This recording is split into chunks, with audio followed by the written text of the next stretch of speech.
Guys पिछली video के अंदर हमने बाल्टियां उड़ाई थी एक साथ, उस वीडियो के अंदर मजा आया था, तबाही मचा।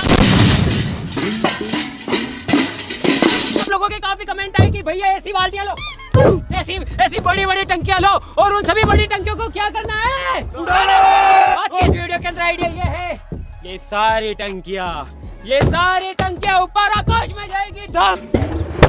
फिर देखते हैं कि वीडियो के अंदर कितना मजा आता है। सब्सक्राइब करो। सब्सक्राइब करने के लिए थैंक यू सो मच। और अब हम फटाफट से 3, 2, 1 करते हैं। निकलो यहाँ से, निकलो। 1, 2, 3